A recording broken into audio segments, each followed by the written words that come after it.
The National Coalition for Cancer Survivorship advocates for quality cancer care for everyone touched by cancer. Founded by and for cancer survivors, NCCS defines someone as a cancer survivor from the time of diagnosis and represents the millions of Americans who share a common experience, living with, through, and beyond a cancer diagnosis. In Cancer Convos, NCCS talks with survivors, advocates, caregivers, providers, and health policy experts about survivorship advocacy and public policy. For more information about NCCS, visit our website at canceradvocacy.org. Hi, I'm Shelley Fold-Nasso, CEO of the National Coalition for Cancer Survivorship. Thank you for joining us today for a conversation about managing anxiety, stress, and grief during the COVID-19 pandemic. Last week, we had a conversation with Dr. Otis Brawling, and we received many questions from cancer survivors about their risk and treatment considerations. The fear and anxiety in the questions was really palpable, and we wanted to provide advice and guidance on managing anxiety during these difficult times. We are pleased and grateful to have an incredible panel joining us today. Dr. Imani Price is a licensed psychologist at Women's Inner Fitness and Wellness Center in Maryland. She also serves as the vice chair of the board of directors at Breast Care for Washington, D.C. She has a passion for breast cancer awareness, prevention, and survivorship. Her therapeutic approach is to provide spirituality support and practical feedback to help her clients effectively address personal life challenges. Also joining us today to share their experiences are cancer survivors and advocates Randy Broad, Erin Cummings, Loretta Herring, and Sharon Rivera Sanchez. We thank you all for joining us for this important conversation as we all navigate through these uncertain times, and we hope that today's webinar addresses some of your questions and concerns. You can use the chat box to submit any questions you have, and we'll address questions toward the end of the broadcast. And we also have questions that some people submitted prior to this webinar. So now I'm going to turn it over to Dr. Price. All right, great. So I'm happy to be here and to talk about some of the stressors and anxiety that people are experiencing in the midst of this COVID-19 pandemic. So these are unprecedented times, and many of us are feeling a lot of concerns related to our own health. The uncertainty of the times is leading to many of us feeling depressed. Some of us are feeling anxious, and there's also secondary PTSD that's occurring as a result of everything that's going on. So this uncertainty is making us feel, many of us feel very vulnerable, and like our lives are out of our hands and out of our control. Control of our lives helps us to feel a sense of well-being and ultimately a sense of safety. Many individuals have shared with me that they're feeling similar to the ways they did when they were first diagnosed with cancer. That uncertainty, not quite knowing of what this is going to do long term and how this COVID-19 can impact them and their families. One thing that we do know is that the COVID-19 research is constantly evolving. So it's just something for us to stay mindful of. But despite all of the challenges, I'm encouraging everyone to maintain and reclaim control over their lives. Despite the hunker in place and all the other things that are now in place so that we can stay healthy and safe. So what can we do during these times when most of us are indoors and life looks different than what we are used to it looking? So we were talking yesterday, and I talk about a shift in our mindset. So we're going to shift our mindset. And yes, there are ways that we have done things our entire lives, but because of what we're experiencing now, we're going to make some shifts in the way that we do things. So one of the things that I want you to be mindful of is I want you to be your best advocate. All right, so advocate for the things that you want and don't want. And many of our loved ones and relatives, they might send over articles and other things that they want to be helpful and they want to, share new information that they have received. But it could be too much. And you may have to let them know that thank you, but it's, I will I will seek information in however way that feels right for me. It's okay to tell people what you want and what you don't want. They're going to be okay. Lovingly, they want to help. God bless them. We're so thankful for that. But with all the other things that are going on, owning your own voice is going to be really important to just maintaining your sense of focus and your sense of balance.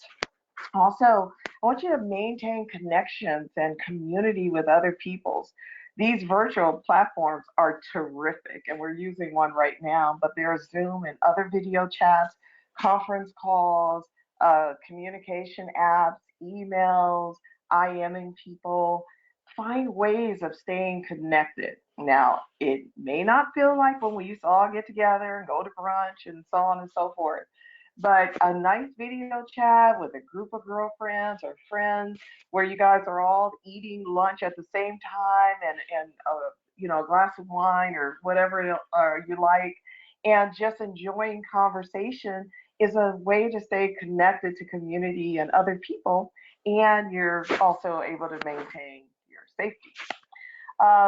What are you passionate about? What is it that really helps to feed your spirit? Find ways of doing those things. So right now we know that because life has changed, there are people in nursing homes, there are first responders, there are veterans, and I'm a veteran too, who are in long-term facilities. We've got our healthcare workers and we've got police officers. Find ways of helping them have a smile on their face. Send flowers, send a card, have a kind word. Um, there are just so many ways of sharing kindness with other people, and I think that it helps us also to just spread something um, to other people that will help them to feel like they're appreciated, not forgotten, and it's good for us too. And then you know make sure you're keeping movement and mindfulness in your daily routine. So, movement, some level of yoga, exercise, walking, even within your house, go in your backyard. If you're concerned about, being out and walking in public or anything, if you've got a backyard, or just sit on your porch, find ways of getting some movement and meditation.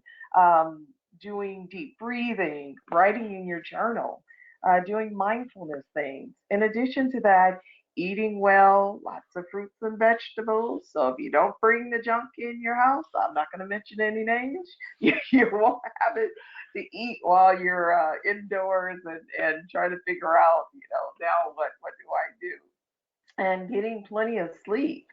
Sleep is so important, and getting that restful sleep helps to rejuvenate us, and it keeps the mind and body in a good place. Knowledge is power. A lot of times we experience of anxiety because there's all this information coming at us. So my thoughts, be mindful of where that information is coming from and how much of it you're getting per day. So I say an hour in the morning, no more than. Less than is even better. And a little bit at night, if you so desire, is about as much as you need. And the CDC and the National Institute of Health, they have scientific information that you can read about because this is constantly evolving. The information stays current and is relevant. Now, there's a lot of information, and a lot of it is misinformation that's coming at us.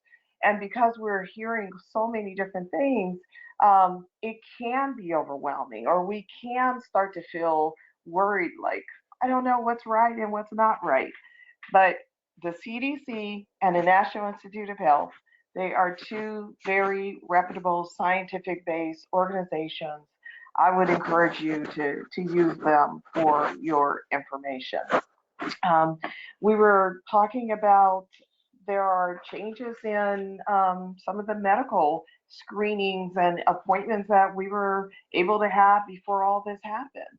So doctors are really having to look at the cost risk benefits for having you come in or for having you wait until after the pandemic.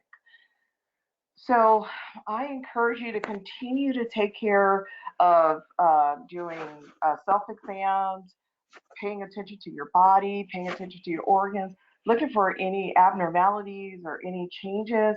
And if that should occur, then reach out to your healthcare providers. Although most of the outpatient clinics have been closed and many of the doctors are doing um, support of the COVID-19 patients, there are still providers and their offices are still open for you to have those conversations and to be able to bring your concerns.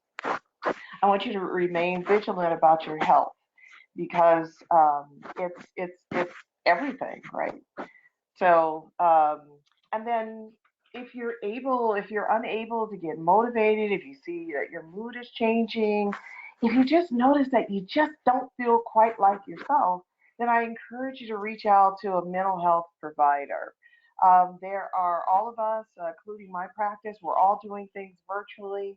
There are mental health providers all across the United States that are willing and able to support you during this time. So yeah, pay attention to your own emotions and if anything changes for you.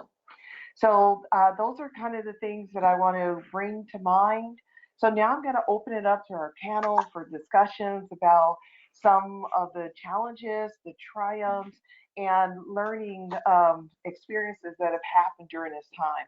I want to start with Randy, since Randy is in Seattle, and which is where we, know the COVID-19 started in the Seattle area in the United States. So, Randy, would you mind sharing with us like what some of the challenges and the triumphs and any concerns or questions that you might have?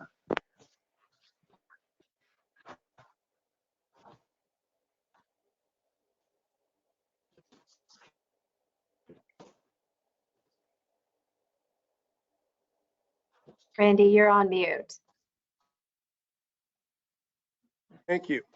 Sorry. Very good. Thank you. We're being technically challenged this morning. It's only 9 o'clock on the West Coast. It's early. Sorry. And by the way, I'm Randy. I'm not Elena, even though I would rather be Elena, but that's okay. Anyway, like I say, we've had these early morning challenges. Anyway, Dr. Price, thank you. Yeah, I mean, this is a unique time, as everybody knows. And I think being a cancer patient makes it even more challenging in a lot of ways, just because there are so many unknowns and we are at such high risk. I'm a former lung cancer patient, and I, obviously have been reading all the news and everything that goes along with this. So it heightens the amount of stress that was already there. And so it's been a very, very challenging time. And fortunately, I have a really good network of friends. One thing that I have found that has been really, really helpful is we get on Zoom and communicate through that every other day practically. And one of the precursors to getting on Zoom we all share is like, nobody can be negative. We have to be uplifting, we have to be positive, we have to be talking about everything that's going on good in our life. So that has been extremely helpful for me. And as you mentioned, this thing really did kind of get kicked off here. And I live in Kirkland, and the facility, the assisted care living facility, was about 3 miles down the street.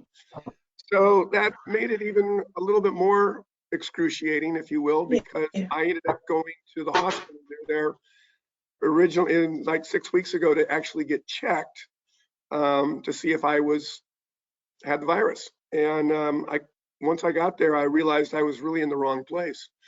So I couldn't get out of there quickly enough. And in fact, the doctors and the nurses all said, this is probably the worst place you could be.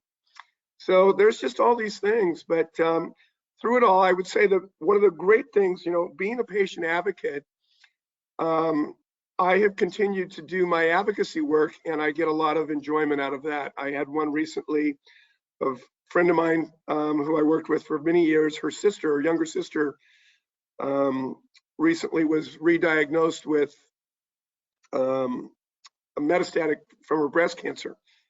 And I was able to hook her up virtually, if you will, electronically through several people at Seattle Cancer Care Alliance and through the Fred Hutch facility. And we got some incredible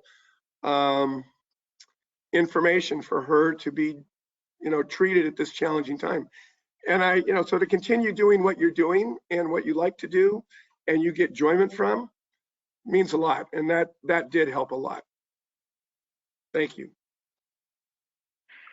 All right, thank you so much, Randy. I love what you just talked about, the advocacy work and putting your energy and your focus into helping to support this young lady. And I'm sure it was very helpful for her, but also rewarding for you. And it will have long-term impact for her, as well as helping you to feel like you've helped contribute. And I think that's what it's all about. So I'm going to turn it over to Miss Loretta now. If you share with us what you've been doing in Alabama, you've been doing some great work, and I'm excited to hear more about it. Okay, thank you so much, Dr. Price. I guess we are in a different world, first of all. It's nothing like anything I've ever experienced. And I think that one of the things we have to just come to grips with is how great this is, how big this is. It's bigger than anything that we've ever even planned for. And so when it first started, we started hearing about the virus and people were kind of panicky, okay? And some are still now. But one of the things we decided to do here in Birmingham with our Cancer Awareness Network program is try to galvanize all of the survivors in one setting. And we did a Zoom conference call with Dr. Spencer, one of the science doctors at UAB. And she was able to kind of share with us what is happening on the medical side of it. Because one of the concerns of when I was talking to different patients is that what do we do now, the cancer patients, how do we get service now? Because this corona thing is taking over everybody.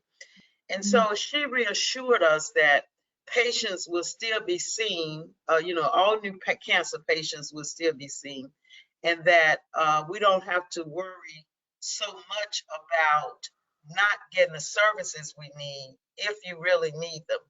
Now, they did say that if you just got a cold, stay at home, if it's nothing serious, but she reassured us that if people needed follow-up visits, they would do those, but if they could do the telehealth conferences, they would do those also. So that was a great impact, and it really did help ease some of our worries.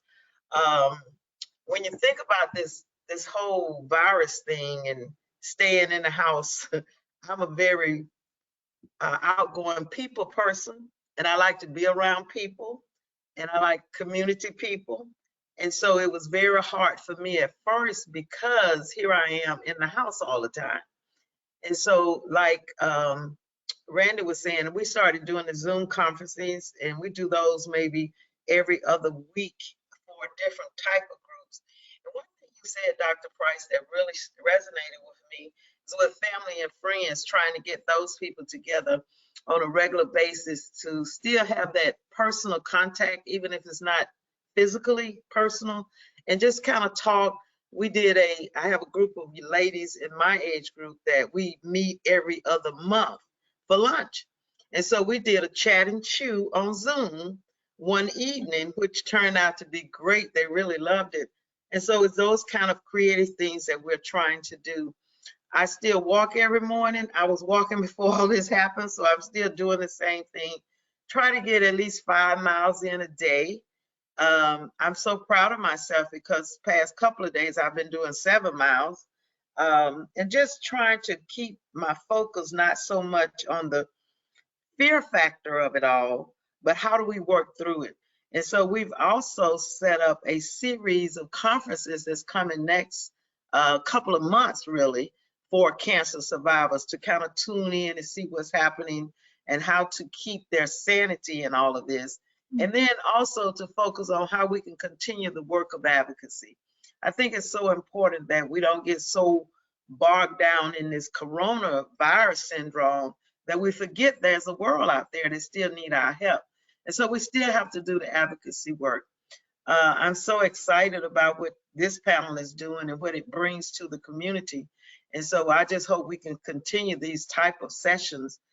And we're trying to do that on our end also. Thank you. All right, thank you so much, Loretta. Yeah, advocacy work is needed everywhere, and you're right.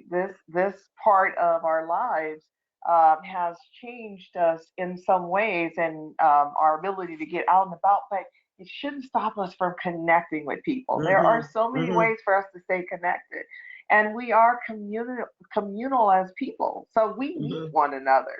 Right. So we just have to shift our mindset in how that looks. I love that. What's that? Sip and chew. Chat and chew. Chat and chew. Chat and chew. I'm gonna be putting that on a website somewhere. Chat and chew. Yeah. I love that. Thank you. Don't right. forget the Zoom happy hour as well. That's a good one as well. Oh yeah. Oh yeah. Happy hour. Yeah. Yes. Okay.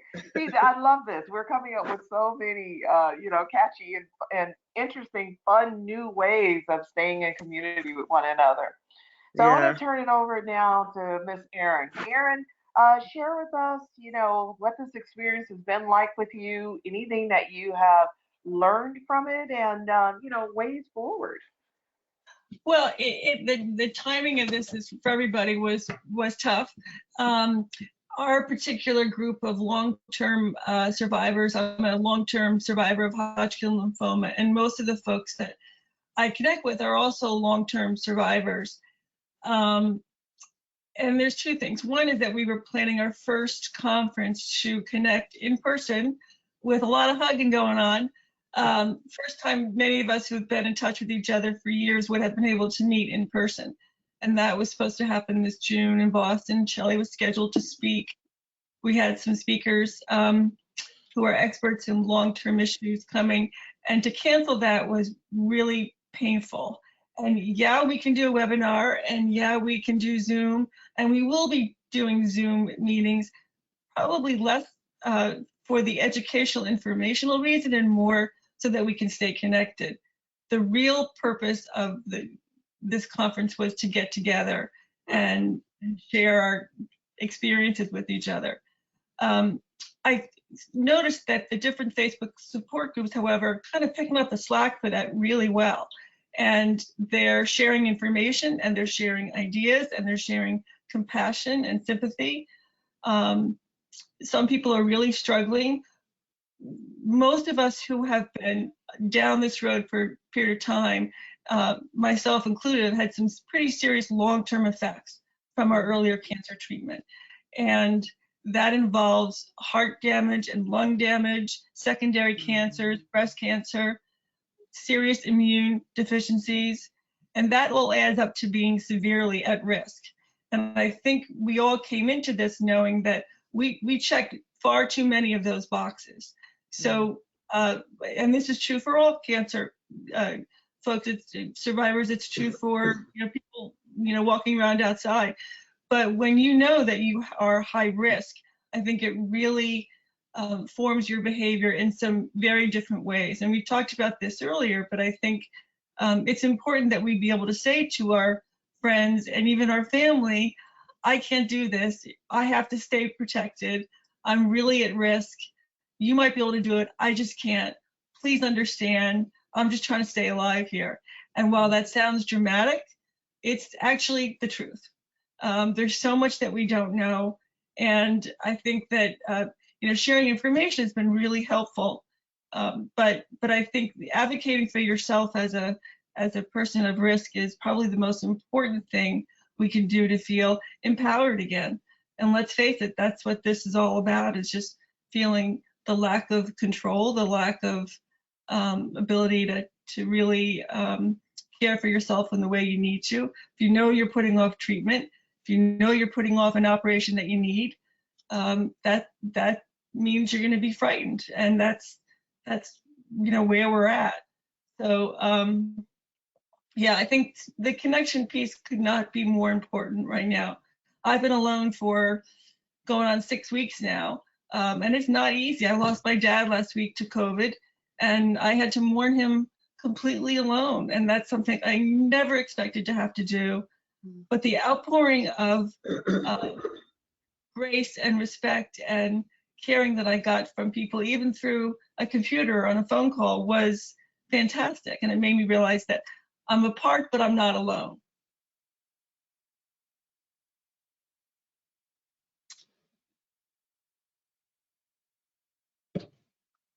Amani, you're muted. There we go. Thank you. Back to what Randy said, we're having those technology challenges. But I was just saying, Aaron, amen and amen for what you said. And, my heart and prayers go out to you and your family during this difficult time. Yes. But I'm so happy that you feel community. And even though the community may not be in person, you know that there are people who are still available to you, people that you can reach out to, people who care about your well-being, and people, if you need them, you can access them as needed. So community, you're right, is everything. So, yeah. All right, Miss Sharon. Sharon is here from Richmond, and when we were talking earlier, you were talking about some of the hot spots down in Richmond and your proximity to them. So share with us some of your challenges, some of your triumphs, and some things you've learned as a result of this. Okay, good morning, everyone. Can you hear me okay? Mm-hmm. Okay, all right. So one of my first challenges was, of course, just like you mentioned at the beginning, Dr. Price, that this brings you back to the beginning stage of your cancer with your PTSD and a lot of things that goes on. So as an advocate, we always advocate that early detection for, mammograms, self-exams, and with appointments being pushed back, rescheduled, along with that come a lot of anxiety. And I received a phone call telling me that my appointment was going to need to be rescheduled, and I was not having that. It was nice enough that one of the supervisors got on the phone from Massey Cancer Center here in Richmond, Virginia, and actually explained to me that it's different if it's just a routine mammogram versus a diagnostic mammogram. So she clearly told me, still do your self-exam. If you have any problems, if you feel any lumps, bumps, whatever, we will see you as long as it's written up as a diagnostic. That was enough to, settle me down. So I try to share that with other cancer survivors because they are feeling the same thing. Even just as early as this morning, some of their concerns is that I really want to see my physician. It's not the same. They can't do lab words over the phone, so it's not the same.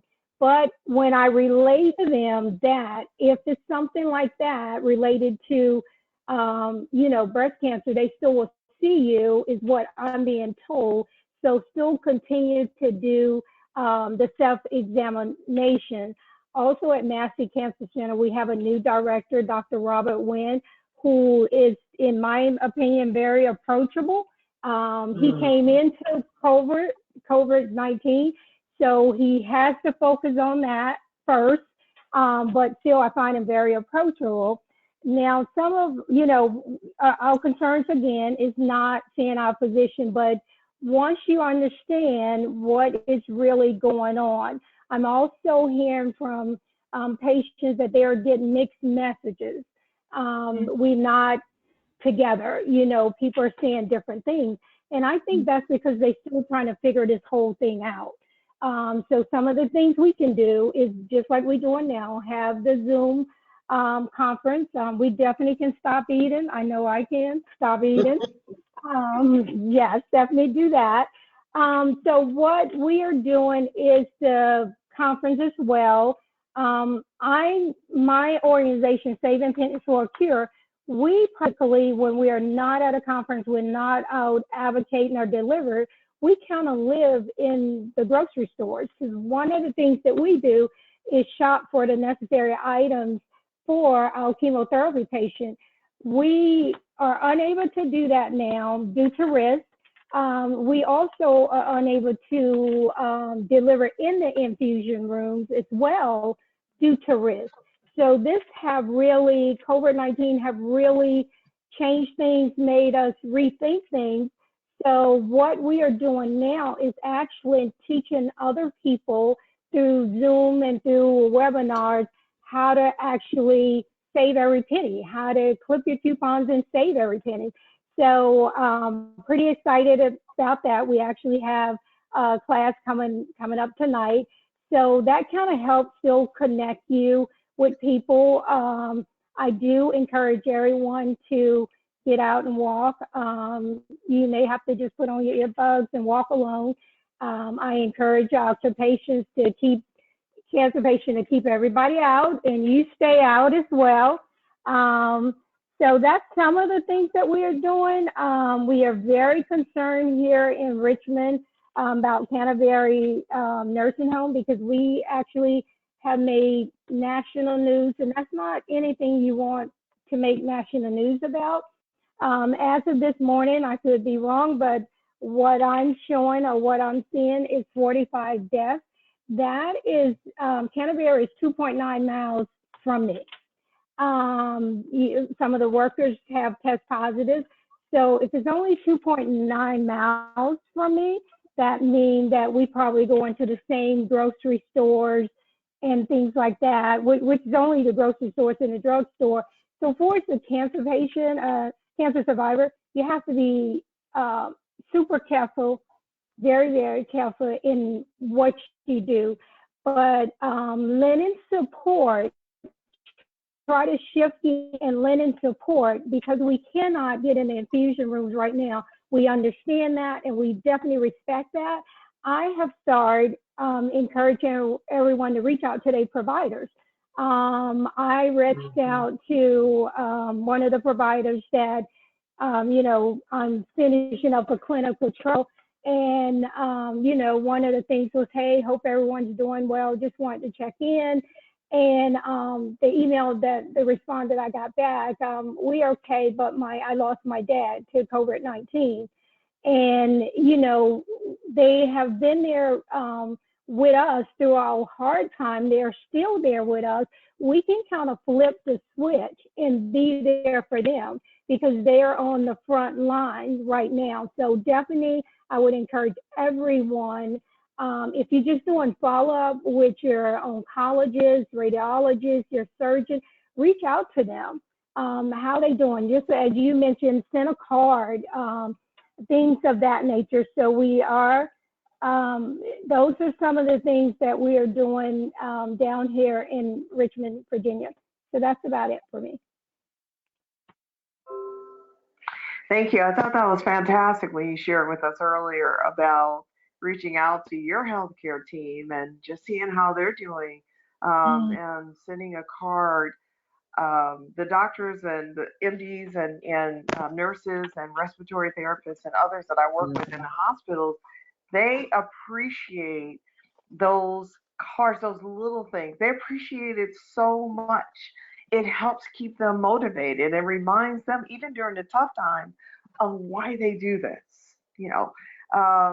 So I think that it's while we're all hunkering in place and figuring out how our new norm is going to look during this season of our lives, then that's something that I think would be wonderful for any of us to do.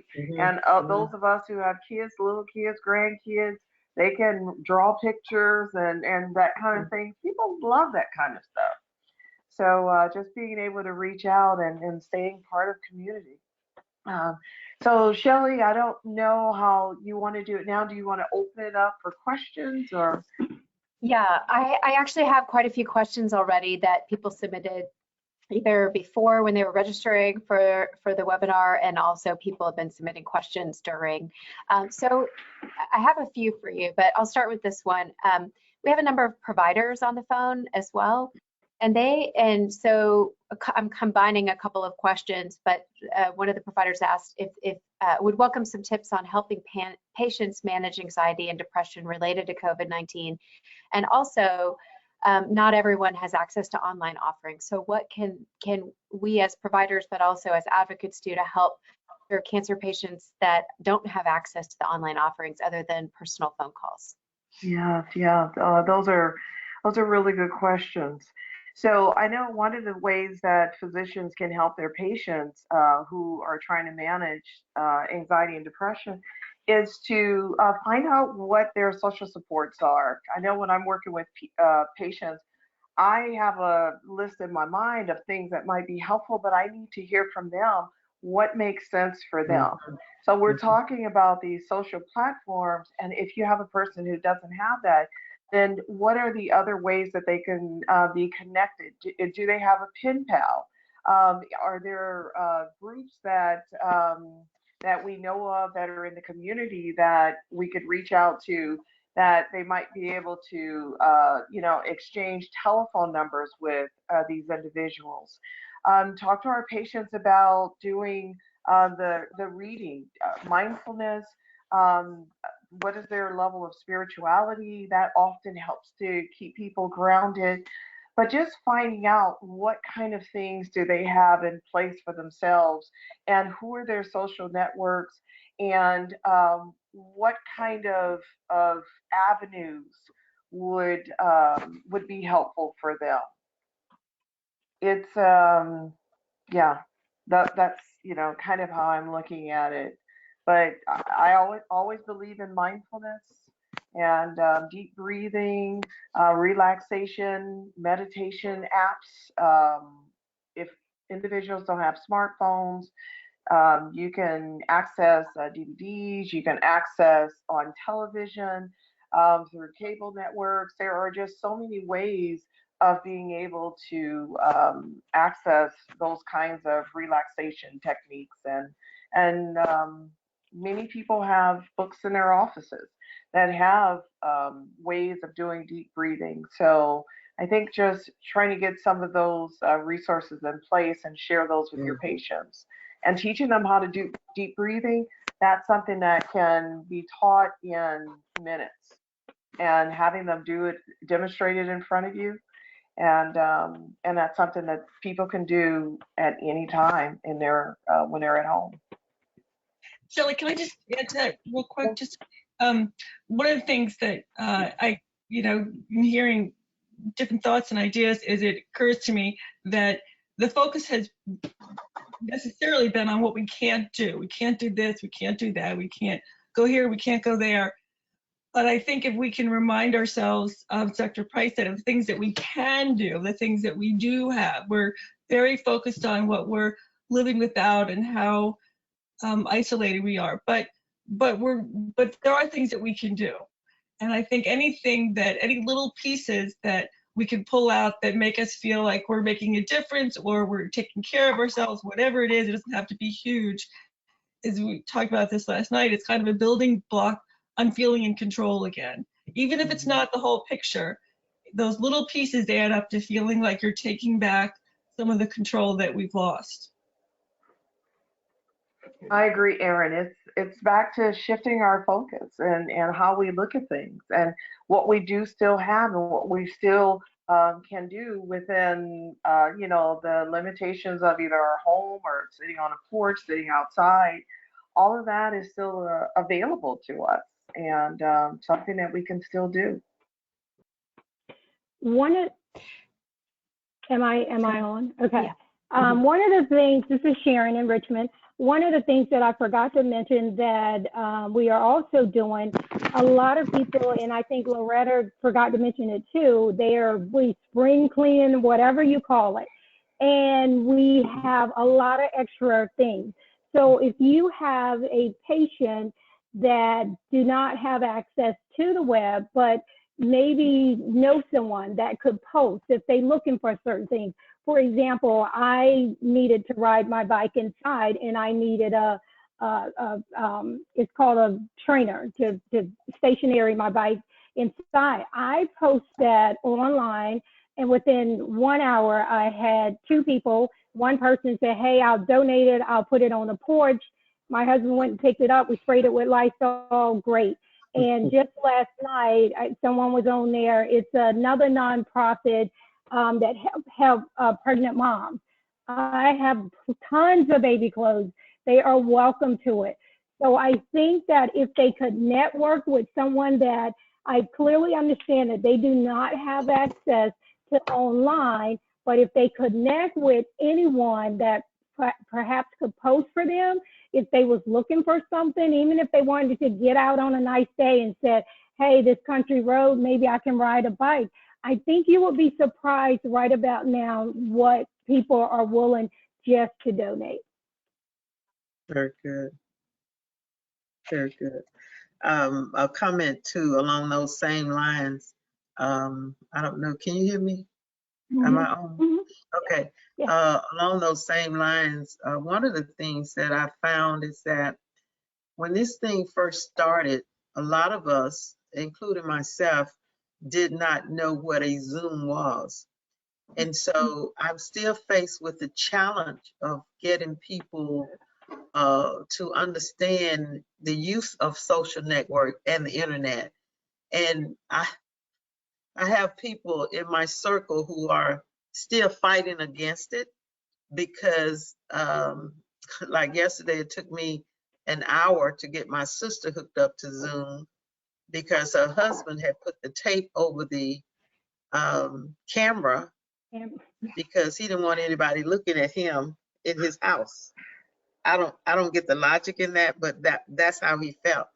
And so we're in a society where you have this group of people who don't care about social media, not going to do it no way, no how. And then you have this other group that we have to acknowledge who are really on board with social media and actually actively using it. And so how do you get those two groups of people rather, on the same page? Because one of the things we know that in this particular society we're in is we're being forced, I call it stretching. God is stretching me. And so I've had to step out of my comfort zone and do some things that I normally wouldn't do, like doing a webinar and putting on these different mediums so that people can find out about health issues. And so, but there's still this group out there that's fighting against it because they just don't want to fool with it or just don't know how to, you know. And it took me like 30 minutes to get my sister hooked up to it and tuned into Zoom. And once we got it done, it was okay. But a lot of people don't even know things, simple terminology like a search engine. You say, go to Zoom and key in your search in your Zoom. And they're going, what's a search engine? What's an address bar? You know, simple things that we take for granted. So the number one thing is that we as advocates have got to be more patient with people. And that's the conversation that I'm also having with the medical community, with the telehealth conferences, is that there are a lot of people that don't even understand what you're talking about. I had one group that I met with for my nutritionist, and I think it was only 2 or 3 that got on the line. And one of the people that I noticed wasn't there, I called her after the conference. They couldn't figure out how to get on. So we have to be more patient with people, and even in our instructions, sharing with them how to get onto these different mediums to get the help that they need, get the information that they need. Well, for people who may not be savvy when it comes to Zoom and some of the video chat, conference calls have been around forever. And Right. most churches and other organizations do conference calls. I think for people who may not have computers or access or even know how to access different types of social platforms, they do have a phone and they do know how to do conference calls. So depending on your audience, it might be more beneficial. It may be beneficial for us to consider what platform we're going to use. Maybe we use Zoom for some things, but maybe sometimes we use good old-fashioned conference calling because everybody knows how to dial a number and everybody knows how to dial a code. So those are some options too. And most of us who are connected to a faith community or a social organization in some kind of way have been doing conference calling. We started conference calling with just our family doing Bible study over 10 years ago. So now that we see that they're doing it in every church, we're like, oh wow, we were ahead of our time. But that's something, and I think that it would, there are some hospitals and other medical organizations that also have conference calls where they're reaching out to patients and giving patients the avenue to have a voice and to talk about what they're feeling, and have people on there who can help man those feelings. So conference calls are another way for people to stay connected and have community, and it's easy and simple, and it's something that people are pretty familiar with. And I would like to add that I observed something the other day that there was actually, you could do a live version of that, because at one of the parks nearby my house, there was a tailgate party where a bunch of people they were all keeping their distance, but they were sitting on their trunks and conversing with each other, and they didn't need a phone and they didn't need a computer, and they were having a really, really, really good time. Right. Great. That's great. So, Dr. Price, I have a couple of questions. They're a little bit related, so I'm going to ask you both of them and let you respond to them. So one is how to deal with feelings of guilt when you're able to work from home and earn a paycheck while others are losing their jobs and really struggling. And this is, I guess related, but a little bit of a different question, but I thought you could address them both. How do you deal with managing the loss of friends with metastatic cancer during these difficult times, and trying to help support survivors, but at the same time you're grieving the loss of people either to metastatic cancer or to COVID-19? Yeah, those are wow, dealing with the guilt. Those are big ones, and as it pertains to you working from home, and then also people being sick and losing loved ones from the COVID-19. Managing the guilt because you're able to work from home. Whew. Let me think through that just a little bit, because that. I guess the thing that's kind of coming to mind is that the unfortunate part about what we're experiencing is that there are sacrifices that are being made from all of us. And some of us have been able to take our occupations and have been able to do them online, where others have not been able to. So if you are familiar with someone who unfortunately has not been able to have a position that they're able to do online, one of the things that you may want to do is find ways to help support them. Find ways that you can contribute. It doesn't necessarily have to be financial. It might be helping them to find resources that can help pay things during this time when they are unemployed. It might be helping them to find food pantries, things getting delivered. I know that some banks and other people are also putting off payments for several months until some of this, until that we start to figure out how we're going to get this community back working again. But I would encourage you to turn the guilt into advocacy and support, because I think that there is a real way that we can continue to help people, even when our situation, and particularly because our situation may look different from theirs. So reach out to those folks, see if you can provide something for them, be of help. Find ways of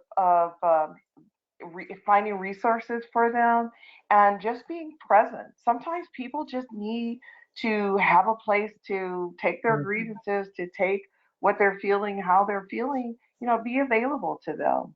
So I would say, that's one way in helping if your job is been able to transition to virtual and others have not. And it's sort of the same way for, supporting people who are either sick or have lost loved ones. Be present for them. Find ways of being able to connect, stay in connection with them if they've lost loved ones, seeing how you can help support them. I think using yourself while staying safe, but in whatever way that you can that maintains your safety and the safety for a person that you love and care about will help you to help them. And ultimately, we feel guilt because we feel like we have something that someone else doesn't have, or we've been blessed in a way that someone else hasn't been blessed.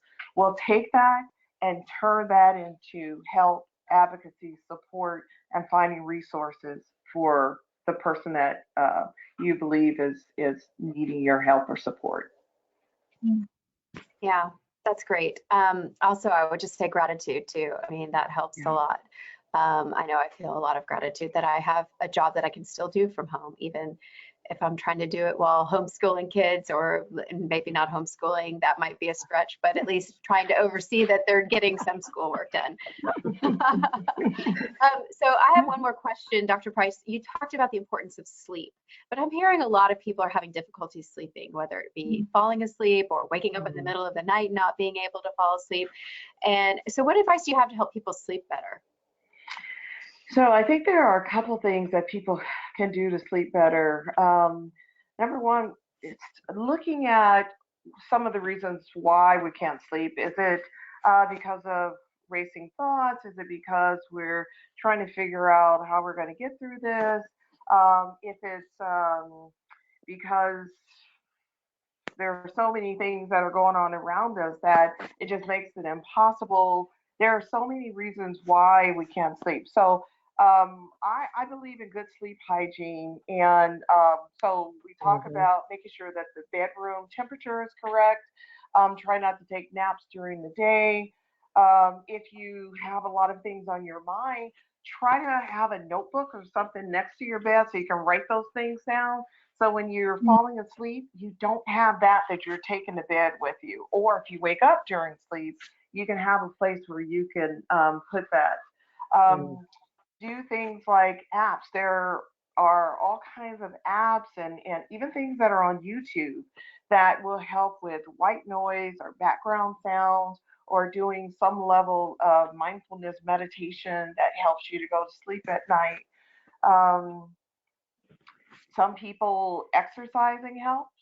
So and everybody's different. So this is the tricky one. You have to see if you're one who exercise makes you rev up, or if you're one who exercise gives you that sense of calm and helps you to fall asleep.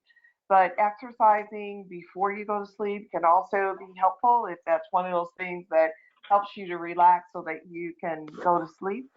I'm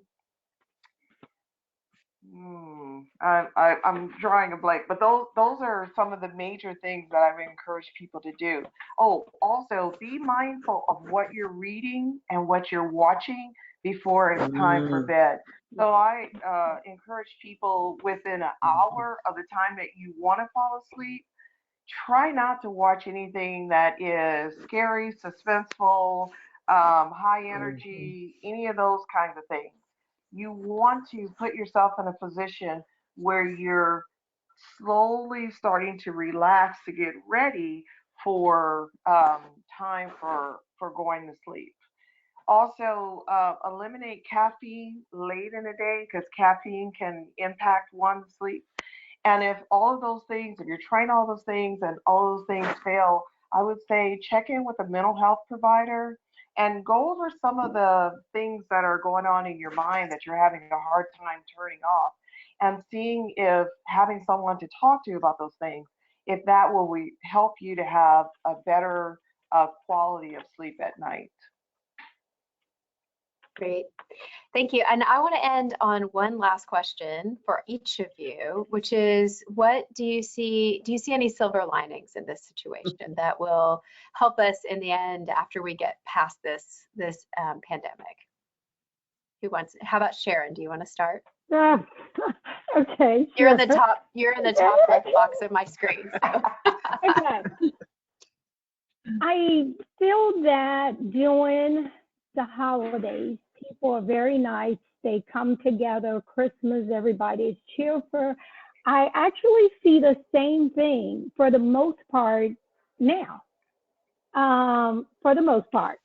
So if we could keep that up, if we could just reach out and touch someone. I mean, I'm still sitting here thinking about the providers that said, what do I do? My patients may not have access. Contact some of these grassroots organizations. I'm in Virginia, but I welcome a call. I would happily call and talk to whoever, a survivor, a patient, whatever. So, you know, my thing is that, yes, I see the silver lining and reach out and touch. And I'm not talking about touching the refrigerator.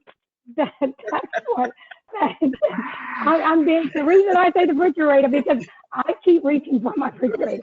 So, so that's exactly what I say. Be patient, reach out and touch, and definitely do not forget first responders and providers and whole staff, and just flip the table. That's what I see.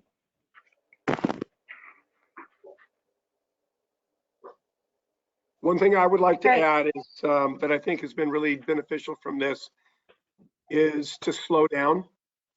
And because I know we all, for the most part, race through this world at a really rapid rate. And I think that this has given some eye-opening opportunities. Just sit and take a breath, look out a window, and chill, and just enjoy the moment and enjoy who you are and what you've got.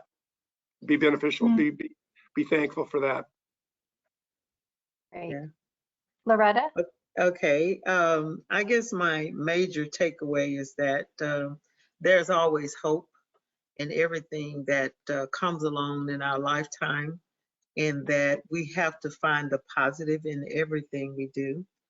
I talked to some healthcare providers this morning. I have a granddaughter that's a nurse practitioner at the University of Alabama in Birmingham, and we're trying to figure out how we can help them. And we're going to provide dinner for them one evening.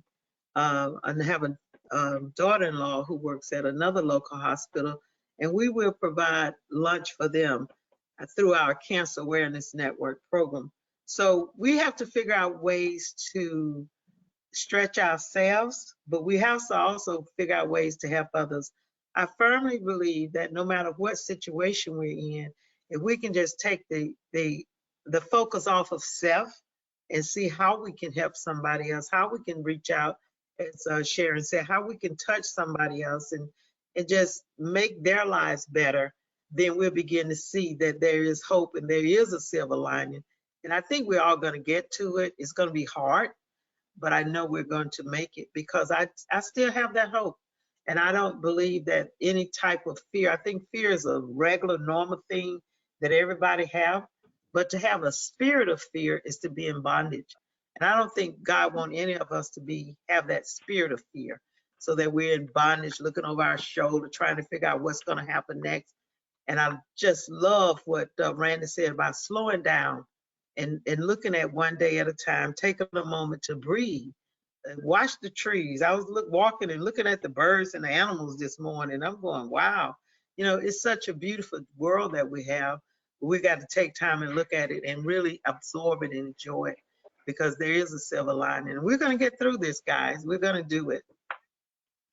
Thanks, Loretta. Erin? I think the silver lining for me has been learning how little I need to be happy. There's so much we're living without right now, so much we can't do, but I don't need that, you know, double pump mocha latte at Starbucks. I'm living with that for a long time. Things I don't need, you know, I don't need to go out to dinner. I don't need a heck of a lot. What I need is people. I need my family, my friends, my neighbors. It's made me realize what's most important in my life. And to stop and have to think about that has been a good lesson for me. Yeah.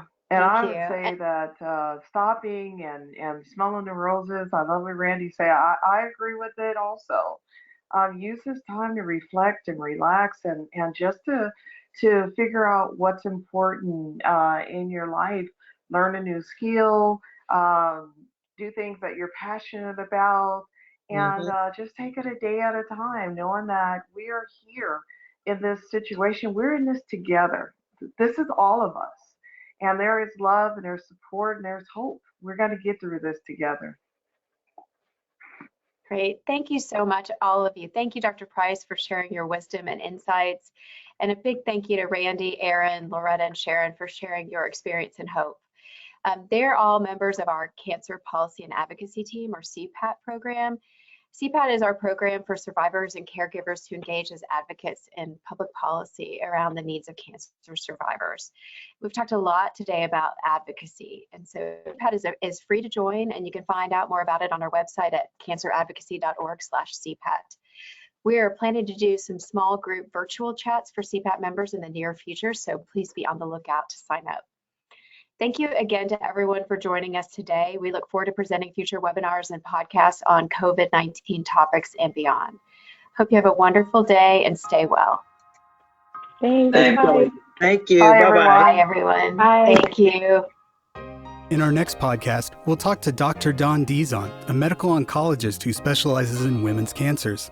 He's a professor of medicine at Brown University, director of medical oncology at Rhode Island Hospital, and director of women's cancers at Lifespan Cancer Institute.